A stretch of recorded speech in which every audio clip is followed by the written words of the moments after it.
அப்பாடா!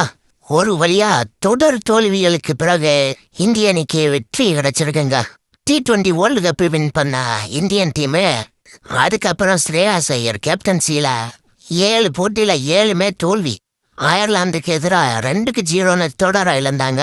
அதுக்கப்புறம் இங்கிலாந்துக்கு எதிராக 4-0 தொடர முழுமையா இழந்தாங்க. இந்த இக்கட்டான சூழ்நிலையில தான் இந்திய அணி இன்னைக்கு ஜிம்பாப்வே அணியை எதிர்கொண்டது. ஆனா முதல்ல பேட்டிங் பண்ண ஜிம்பாப்வே அணி 125 ரன்களுக்கு சுருண்டது. இந்திய பந்து வீச்சுல Mayank Yadav 2 wicket, Prince Yadav 2 wicket வீழ்த்தி மிகவும் நேர்த்தியா பந்து வீசினாங்க.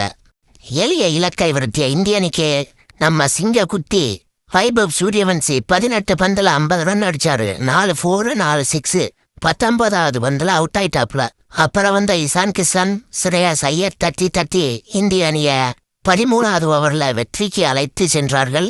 இதன் மூலம் தொடர் தோல்விக்கு இந்திய அணியை முற்றுப்புள்ளி வைத்துள்ளது. 3 போட்டிகள் கொண்ட இந்த தொடரில் ஜிம்பாப்வேவை 3-0 இந்திய அணி வெல்லுமா?